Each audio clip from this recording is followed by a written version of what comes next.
There was more Spanish people at the games and Latin people at the games tenfold since I've been there. Like, and I would see them and they would, Boricua, be yelling at me. I'd be like, bro, I'm trying to play, bro. Like, you can't be yelling.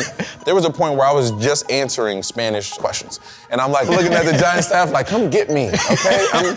This is the 6th Spanish question. I am running out of Spanish adjectives.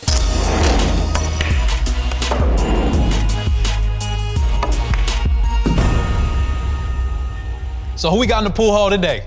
Victor Cruz, what's good with you, man? I'm good, man, no complaints. Are you good at pool at all? Oh yeah, bro, I'm nice, man, yeah. Oh, okay. Everybody always wanna check me on this, man. I'm nice, man. I had to check you. I'm nice at pool just like you nice at preseason games, okay? You know what I'm saying? That's how we doing it. Okay, little pop on it. A little something. I'ma offset that convo by saying this. Okay. For some damn reason, you had me in the crib salsa dancing. Everybody and their mama salsa dancing in your career. Yeah. How did that start? Man, the salsa dance started, it was 2011, the year we won the Super Bowl. So backstory, I'm half Puerto Rican. Grew up in a Puerto Rican Shout household. out to the Latinx football fan. Shout out to everybody out there in Latinx community. Boricua. All day, ya tu sabe. And that being in my blood, my grandmother just taught me every dance in the book growing up. You know what I'm saying? Bachata, merengue, salsa. We was in the living room doing it all, and I hated it at 10 years old. But she's like, when you get older. Why'd you hate it? Because it's like, nobody, as a 10-year-old, you're not trying to be embarrassed dancing with your grandmother in the living room. You know what I'm saying? Like, you're embarrassed. You know, I had friends over, she didn't care, we'd still be dancing, and I'm embarrassed. So it was that part of it. I remember her telling me every single time, like, when you get older, you're gonna appreciate this moment, you're gonna love me. And fast forward, one of my coaches named Mike Sullivan came up to me and was like, yo, you starting this week, you gotta represent your culture and your heritage and do something in the end zone. All week he was bugging me. I told him I'd do it so he can get out of my face, right? As a kid, right, you just think about what's gonna be your thing in the end zone. You know about like Steve Smith and when I was younger and like watching him play and him like rowing the boat in the end zone and just doing different things. And then the game came around, it was my first catch of the game and I shake 2 dudes off and I'm up the sideline for like a 74-yard touchdown. And I vividly remember in my head at like the 3-yard line as I'm walking in, like, I gotta do this dance now. I can't not do it now. The Philly fans are booing me in the corner of the end zone, and I just started dancing. The salsa just came to me, and my grandmother actually ended up, before she passed away, she actually watched one of the games. So she calls me and was like, what was that? And I was like, well, I did a little salsa for you. I think you would be proud. You taught me how to do it. And she was like, from now on, as long as you play in the league, your celebratory dance has to be the salsa dance. And I was like, done. Wow. Easy. Who is the most famous person that busted out the salsa in front of you? Oh man, it had to be Barack Obama. Obama? I remember, yeah, it was crazy. Obeezy? When he was in office? I mean, real ones call him Obeezy. Yeah, you already know. We gotta call him Obeezy exactly. on the show. While he was in the Oval Office? While he was the president, man. And it was crazy. I went to like a fundraiser and he sees me out the corner of his eye. And as he's talking to them, he kind of like does one of these, right? And I'm bugging. I'm just like standing there like, yo, he's really, is Mark Anthony behind me? Because he could be doing it for him, but he's doing it for me. And then I walk up and he's like, yeah, man, I'm a big fan of what you got going. I'm a fan of the dances. I'm a fan of football. I remember the jitters that I got from just being in that room and seeing him there having that interaction. You know, you don't get that interaction often. And the first black president, he changed the game for me, for a lot of people, I'm sure.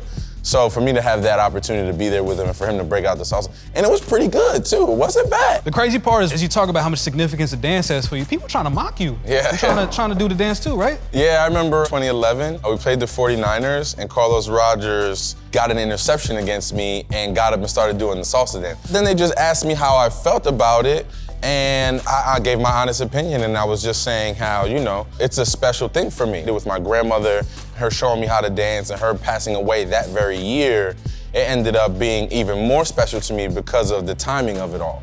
Carlos Rogers caught wind of that story and he apologized later for doing it. And you know, he was a good dude. And all the rivalries we've had, he's always been a real one. We've always spoken after the games and just had that mutual respect for one another.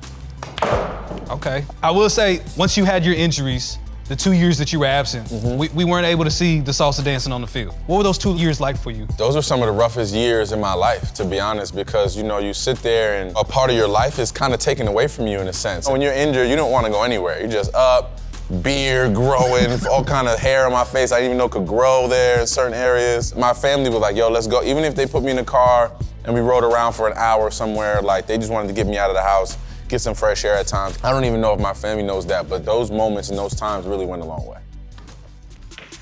There it is. 2 years you were out, you were able to come back, and we did get to see the salsa dance one more time. What was that moment like when you were able to score? I think it was on my Cowboys too, right? It was indeed on your Cowboys. I'm gonna look right at the camera and say that it was on his Cowboys. That moment, man, a game-winning touchdown and like the salsa, and I got this crazy photo in my crib of Odell when he took the photo of me doing the salsa dance. It's like an iconic photo at this point. Just that feeling of finally breaking through, man, and finally getting back on that field. And after so many ups and downs and so many surgeries and a million MRIs, a winning culture here at the Giants, you know? So the fact that they gave me that opportunity to rehab and get back out there and still make an impact on the team throughout that year, it was special. I mean, you won a Super Bowl, you've had your own Nike shoe. Where does that touchdown rank in terms of your career highlight moments? It's up there. It's like number 3 or 4. One is like my daughter being born right before the Super Bowl, and then winning the Super Bowl is another. And then that comeback was like, gotta be right there. For me to come back from that when everybody probably counted me out, when everybody thought I couldn't come back, when everybody was waiting, anticipation to see what type of athlete I was, to come back, score the game-winning touchdown, and just have my whole team excited for me on the way back home, it was pretty special. When you look at your career, the salsa dance, 10 years old you dancing with your grandma, and now it being a symbolic gesture, symbolic dance for you in your career. What does the salsa dance mean to you now?